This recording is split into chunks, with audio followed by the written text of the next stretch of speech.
እዚህ ማህበር ላይ አንዲት ሴት መታ ቆመች። ጸጉሯን ሳትሸፍነው ወይም በመጎናጸፊያ ሳትጠቀልለው በማህበር ላይ ብትጸልይ ኦር ትንቢት ብትናገር የሷ ራስ የሆነውን ባሏን ምን ታረጋለች? ታዋርደዋለች። ዛሬ እውነት በየትም አደባባይ አትወደድም። ያዛት የእውነትን መንገድ። የሰማሁት ድምጽ መልእክት ነው። የኢትዮጵያን ቤተክርስቲያን መስማት ስላለባት እናገራለሁ። ይሁን ህይወት አለ፣ እንጀራ አለ። ሰው ሳይበላ መኖር ይችላል። ከጎን ያለ ሰው ያለው እየበላው ስለሆነ ነው ማለት ነው። በሴት ላይ ስልጣን ያለው ክርስቶስ ሳይሆን ባሏ እንደሆነ መናገር ነው። አንዳንድ ጊዜ ትንሽ ዕውቀት መጥፎ ነውና እኔ በዚህ ጥቅስ ላይ የሚገርማችሁ ነገር ወንዶቹ ናቸው የሚጨቃጨው። እዚህ ቤት የሰው ጸጉር እያየ የሰው ጭንቅላት እያየ ከጠየቅ ላንተም ደግሞ የተጻፋለ ወንዶች የሚል እሱን እያወጣው ደግሞ እኔም ኮንንሃለሁ። ሚስቶች ሆይ ለባሎቻችሁ ተገዙ የሚለውን ሁሉም ባሎች ያውቃሉ ጥቅሱ። ቆይ እኔ የምልህ ሚስቶች ሆይ ሲል ለማን ነው? ሚስቶች ሆይ ሲል አንተ ለምን አነበብክ? ምን አገባህ? ሚስት ነህ እንደማለት ነው። እውነት ተቆርቁረ ከሆነ ሻሽ ገዝተህ በር ላይ ቆመ ማደል። እውነት አስበህ ከሆነ ወንድ እግዚአብሔር ክብርና ምሳሌ ስለሆነ ራሱን መሸፈን የለበትም። ሴት ስትፈጠር የተፈጠረችውን በኋላ ይነግረናል። ሴት ለወንድ ተፈጥራለች ነው። ሴት የተፈጠረችው ለወንድ ነው። ባጭሩ ስልጣን የሚለው ቃል አንዳች የሆነ መሸፈኛ ነው። መሸፈኛው ምንድነው? ጸጉር ነው? ጨርቅ ነው? የሚለው እንግዲህ እሱ እንደየቤተ እምነቱ ትርጉም ይለያያል። ኤኒዌይስ ምንም አርገው ምን አርገው ሴት ልጅ በራሷ ላይ የስልጣን ምልክት የሚሆን ነገር ታስቀምጥ ነው። እዛ ቦታ ላይ ሴት የተባለችው ስላገባች ሴት ነው። መጀመሪያ የተገኘውን ሕፃን ሁሉ የ6 ወሯን ሴት ሁሉ ጨርቅ ጠምጥማቸው አምጧት ማለት አይደለም። ስላገባች ሴትና ከባሏ ጋር ስላላት የስልጣን ተዋረድ በቤተ ክርስቲያን ውስጥም ስላላት ህብረት ነው። ስለዚህ ክፍሉ የሚያወራው ይሄ ነው። መጀመሪያ እንድናቅ የተፈለገው ነገር በሴት ላይ ስልጣን ያለው ክርስቶስ ሳይሆን ባሏ እንደሆነ መናገር ነው። አንዳንድ ጊዜ ትንሽ ዕውቀት መጥፎ ነውና እኔ በዚህ ጥቅስ ላይ የሚገርማችሁ ነገር ወንዶቹ ናቸው የሚጨቃጨቁት። ስለሱ የተጻፈውን እኮ አንዱንም አልፈጸመም። የሴቶቹ ነገር ያንገበገቡ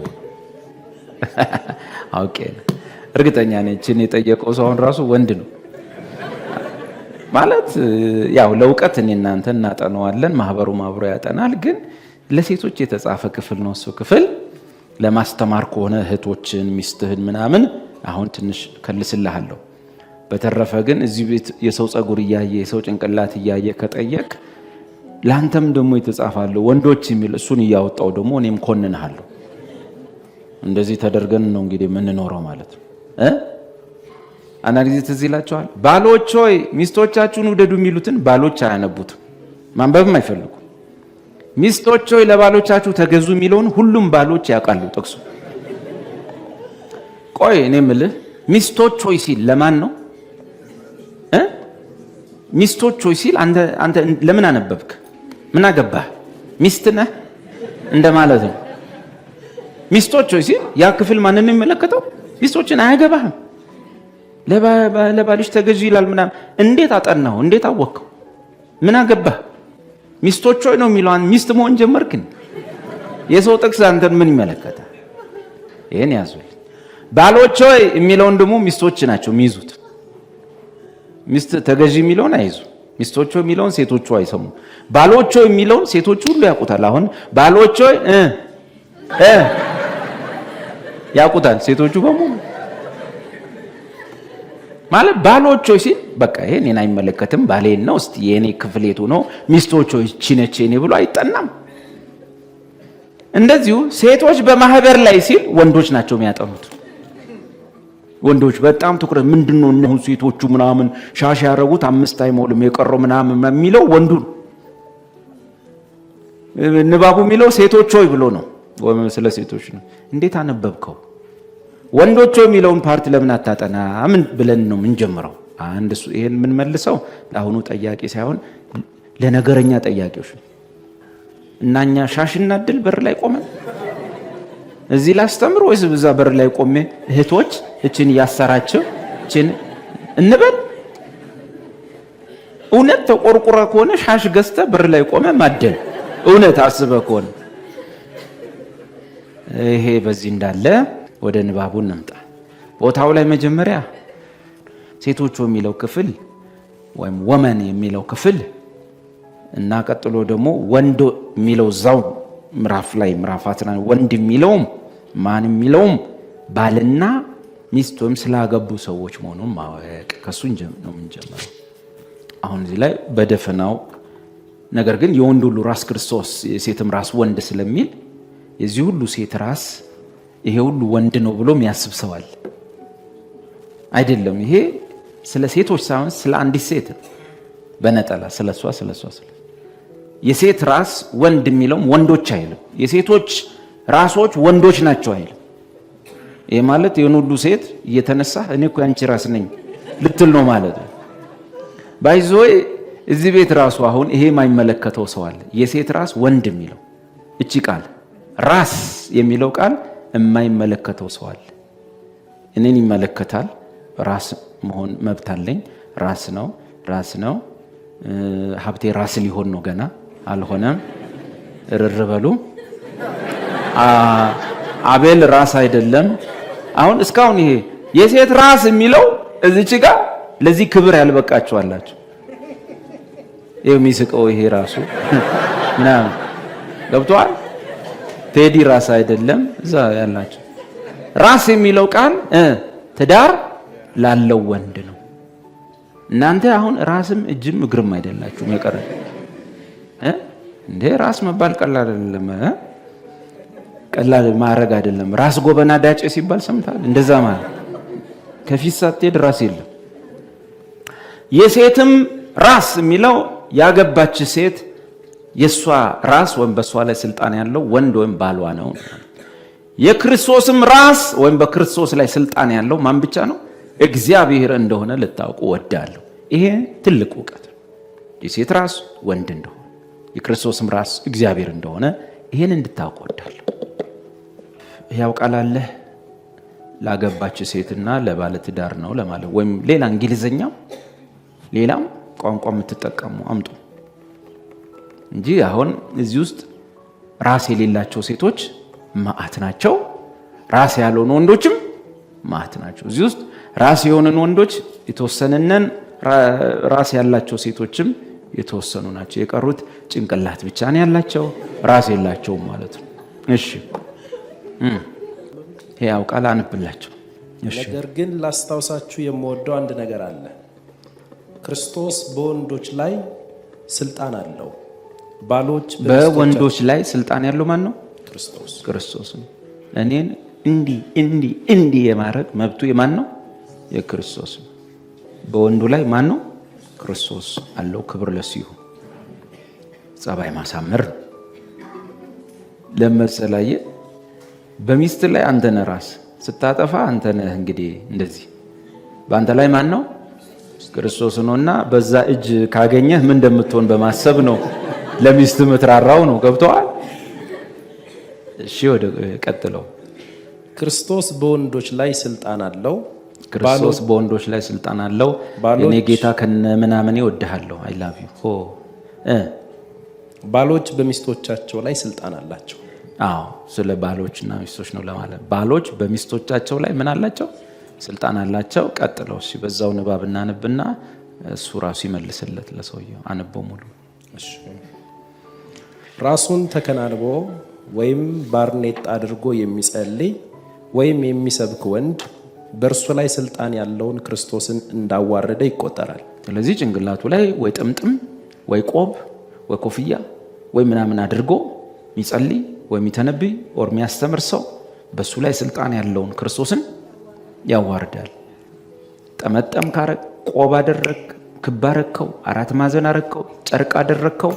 ወንድ ልጅ እንደዛ ሲያረግ በጸሎት ጊዜ ማንን እያዋረደ ነው? ክብሩ ለሱ ክብር ይመጣለታል፣ ለጌታ ግን ክብር የለም ይላል። እንደዚሁም ጠጉሯን ሳትሸፍን ወይም ሳትከናነብ በሕዝብ ፊት ጥሩ ነው ያውቃል። ጠጉር በሚል ገልጦታል። ጠጉሯን ሳትሸፍን ወይም ሳትከናነብ በሕዝብ ፊት የምትጸልይ ወይም ትንቢት የምትናገር ሴት በእርሷ ላይ ስልጣን ያለውን ባሏን ታዋርዳለች። ስለዚህ እዚህ ማህበር ላይ አንዲት ሴት መታ ቆመች። ጸጉሯን ሳትሸፍነው ወይም በመጎናጸፊያ ሳትጠቀልለው በማህበር ላይ ብትጸልይ ኦር ትንቢት ብትናገር የሷ ራስ የሆነውን ባሏን ምን ታረጋለች? ታዋርደዋለች ይላል መጽሐፉ። ቀጥል። ምክንያቱም መልእክት አለኝ ቃል አለኝ ጸልያለሁ ምናምን ሲሉ ምናቸውን ይሸፍኑ ነው? አቤት ጸጉራቸውን ይሸፍኑ። ቀላል ነው። በአማርኛ ነው የተጻፈው። ቀላል። እሺ ቀጥል። ምክንያቱም ራሷን ሳትከናነብ የምትጸልይ ሴት ጠጉሯን እንደተላጨች ሴት ናትና፣ ሴት ራሷን የማትከናነብ ወይም ጠጉሯን ባጭሩ ምንድነው? ጠጉሯን ሳትከናነብ እግዚአብሔር ፊት በማህበር ላይ ቆማ ለጸልይ የምትል ሴት ጠጉሯን እንደተላጨ ወይንም መላጣ ሚስት መላጣ ሆና ብትቆም ማህበር ላይ ምን ይሰማሃል? ባል የዛ አይነት ስሜት አለው መንፈሳዊ ዓለም ላይ ለማለት ከነ ቢልጫው አቆማ ሃሌሉያ ይረበሻ ሰባካ ምናምን ብትል ባልየው ደግሞ ዛቁጭ ብሎ ምን ይሰማዋል? ማህበሩ ጣጣ የለውም። ምን ትመስላለች? ቅል ራስ ይላል። ልክ እንደዛ ነው መንፈሳዊ ዓለም ላይ ማለት ስልጣን አልባ ነች፣ አውቶሪቲ አልባ ነች፣ ቀትረ ቀላል ነች ይላታል። ሴት ራሷን የማትከናነብ ወይም ጠጉሯን የማትሸፍን ከሆነ አሳጥራ ትቁረጠው። ጠጉሯን መቆረጥ እንደውም ትላጨው ነው የሚለበስ። አትሸፍኙም? አዎ እኔ ተቀብቻለሁ ምናምን። ሃሌሉያ። ሸፈና አድርገሽ አትቆሚም? ፕሮፌት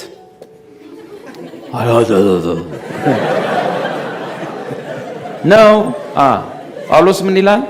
እንደሱ ከሆነ ተላጩ ከስር። ለምንድን ጳውሎስ ትላጨው ያለው?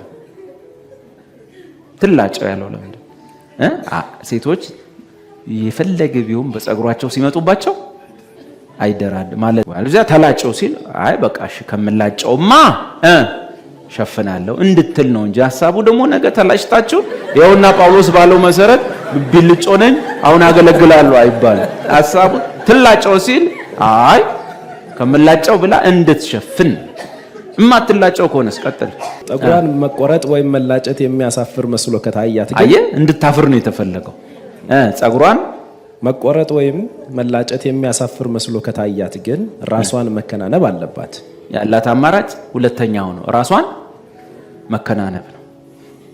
እሺ ወንድ የእግዚአብሔር ምሳሌ ስለሆነና የእግዚአብሔር ክብር ስለሚገለጥበት ራሱን መከናነብ አያስፈልገው። በዛኛው ትርጉም ወንድ የእግዚአብሔር ክብርና ምሳሌ ስለሆነ ራሱን መሸፈን የለበትም። የማን ክብርና ምሳሌ ነው ወንድ? የእግዚአብሔር። የእግዚአብሔር ክብርና ምሳሌ ስለሆነ የእግዚአብሔር ክብርና ምሳሌ መሸፈን የለበትም። ሙሴ ሸፈነው ይበቃል። የእግዚአብሔር ክብር ነው ያንዳንዱ ወንድ። ሸፈንከው ማለት የማንን ክብር ሸፍነሃል? የእግዚአብሔርን ክብር። ለማን ነው የሸፈንኩት እንዳትለኝ፣ በኋላ ያመጣቸዋል።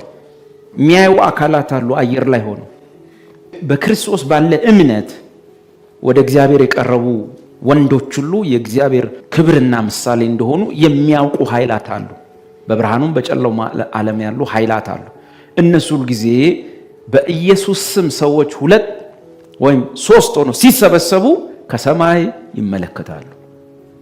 ብቻ 2 ወይ 3 ሆነው በኢየሱስ ስም የትም ተሰብሰብ፣ ጫካ ውስጥ ተሰብሰብ፣ አዳራሽ ተሰብሰብ፣ ካቴድራል ግባ፣ በኢየሱስ ስም 3 ሰው ሲሰበሰብ ዋች ኦቨር ያደርጋሉ። ከላይ ሆነው 2 ኃይላት በዚህ ሰዓት ማለት ከነሱ አንጻር ነው የተጻፈ ያለው። ወንድ የማን ክብር ነው? በላይኛው ዓለም አቤት፣ በዛኛው ዓለም ያሉ የብርሃን ዓለምና የጨለማ ዓለም ኃይላት እግዚአብሔር ልዩ ልዩ መልእክትና ትምህርት ለነሱ የሚሰጠው ለመንፈሳዊ ኃይላት እግዚአብሔር መንፈሳዊ መልእክት የሚያስተላልፈው በማን በኩል ነው? በሚሰበሰብ ጉባኤ በኩል ነው። ኤፌሶን ላይ ምን ይላል?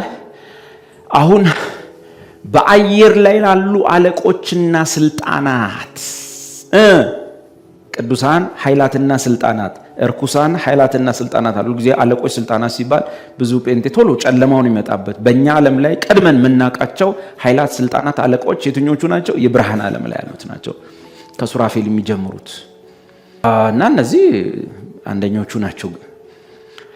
በእነዚህ ዓለማት ላሉ ኃይላትና አለቆች ስልጣናት ብዙ ልዩ ልዩ የእግዚአብሔር ጥበብ ይላል።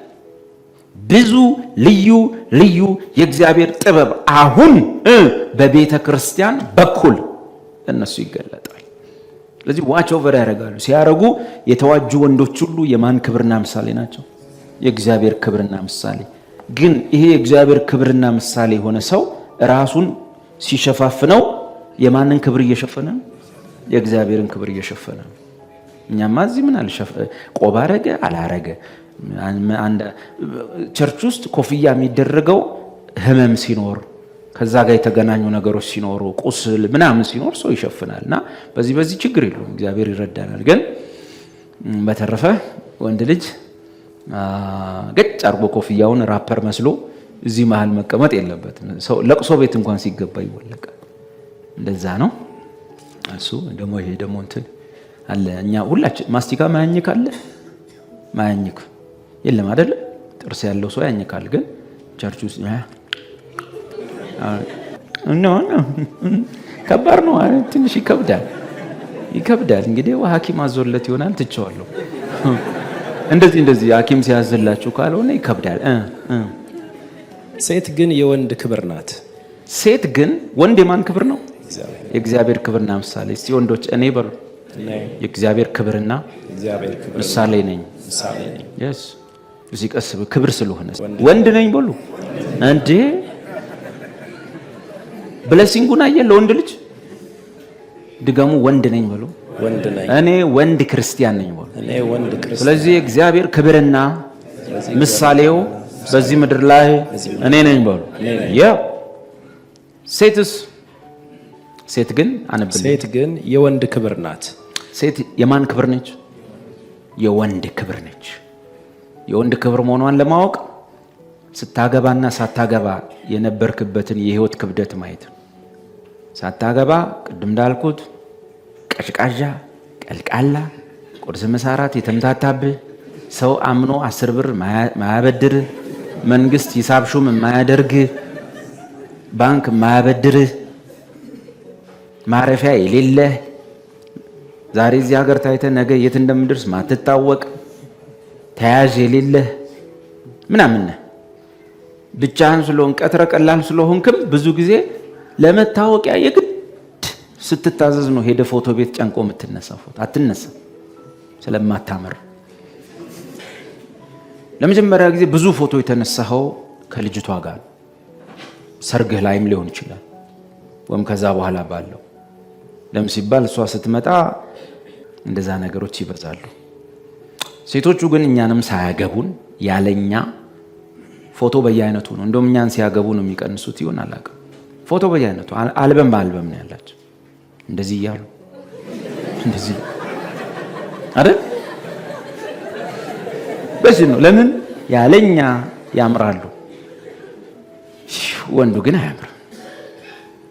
የሆነ ሰርግ ቀን የሰፈር ህፃናት ሁሉ ተሯሩጦ የሚወጡት ማንን ሊያዩ መስሎ ነገሩኝ? ልጅቷን። አንተ እንደዚህ ይዘሃት አየው፣ ሁሉን ስታይ ወደ እሷ ነው የሚያወው። ክብር ውበት እሷ ስለሆነች ማለት። አንተ አሁን ያለ እሷ ብትወጣ ብቻህን፣ ህፃናቱ አይደሉም ሰፈር ይበተናል። ሴት ለማን ክብሩ ነች? ለወንድ ልጅ ክብሩ ነች። ትታመናለህ። ትዳር አለው ይባላል። እሱ ባለ ትዳር ነው ይባላል። በገንዘብ ያዥ ይሁንልን ይባላል። በመስሪያ ቤት ውስጥ በዛው ሰሞን እድገት ይሰጣል። የሆነ ቦታ ላይ ትሾማለህ። ቀለበትን ስላዩ ብቻ ሰዎች ያከብሩሃል ምናምን ብዙ ነገር አለው። ቁርስ ምሳራት አስተካክለ ብላት ትጀምራለህ። ከጓደኞች ጋር ክርስቲያን ከሆንክ የበሰልክ ከሆንክ እንደ ድሮ መንቀዥቀዥህን ዝም ብለህ ፕሪሚየር ሊግ እያየህ የምትልበት ጊዜ ይጠፋል ማለት ይቀራል ማለት ነው። በእርግጥ ነው አንዳንዱ አግብቶም ፕሪሚየር ሊግ እያየ የሚያድር እንዳለ እናውቃለን። እሱ ደግሞ ሲያድግ ይተዋል። አንዳንድ ሚስቶች ልጃቸውንም ባላቸውንም ነው የሚያሳድጉት። ለዛ ሁለት ሰው በአንድ ጊዜ የሚያሳድጉ አሉ። እንደዛ አለ። እሺ ወገኖቼ፣ አይ በዚህ ሰዓት ነው ሀብቴ ቅጥቅጥ ማድረጋቸው። እሺ ሴት ግን የወንድ ክብር ናት። ምክንያቱም የመጀመሪያይቱ ሴት ከወንድ አጥንት ተፈጠረች እንጂ ወንድ ከሴት አልተፈጠረም። ያ እንዲሁም ሴትዮ ከኛ ወጣች እንጂ እኛ ከሷ አጥንት አልተሰራን። በኋላ ደግሞ እንዳንኮራ ቢሆንም ግን ወንድ የሚወለደው ደግሞ ከሴት መሆኑን እንዳትረሱ ብሎ ባላንስ ያደርገናል። አይዟችሁ። እንዲሁም ሔዋን ለአዳም ተፈጠረች እንጂ አዳም ለሔዋን አልተፈጠረም። አዎ ምን ማለት ነው? አዳም የተወሰነ ጊዜ ያለ ሴት ኖሯል። ዛት ቢዝ ምን ታውቃለህ? ትችላለህ። ሴትዮዋ ግን ስትመጣ አንድም ቀን ያለ ወንድ ኖራ አታ የመጣች ቀን ወንድ ነው ያገኘችው። ያለ ወንድ ኖራ አታውቅም። ለዚህ ወንድ ያለ ሴት እንደሚኖር መጽሐፍ ቅዱስ ይናገራል። ሴት ስትፈጠር የተፈጠረችውን በኋላ ይነግረናል። ሴት ለወንድ ተፈጥራለች ነው የሚለው። ሴት የተፈጠረችው ለወንድ ነው፣ ከወንድ ጋር እንድትኖር የወንድ ደጋፊ እንድትሆን። ወንድ ግን ሲፈጠር መጀመሪያም ሴት የለችም። ስለዚህ ስነ ፍጥረታዊ ሕግ ይሄ ነው። ለጉብኝት እዛ እዩ ተብለን ቀሚስ አድርገውልን 40 ወጣቶች ነን እዛ ልንጎበኝ ሁኔታውን ሴቶቹ ምን አሰቃያቸው አልኩ። በአጥር ተንጠልጥሎ ያለ ወንዶች 40 ወንዶች ግቢያቸው ስለገቡ ቢለቋቸው ይበሉናል ማለት ነው። በሽቦ ተንጠልጥሎ ምን አቃጠላት። ሲፈጠሩ ለማን ነው? ሴት ለወንድ ተፈጥራለች፣ ወንድ ግን ለሴት አልተፈጠረም። እንዲሁም ሔዋን ለአዳም ተፈጠረችለት እንጂ አዳም ለሔዋን አልተፈጠረላትም። አዳም ለሔዋን አልተፈጠረም።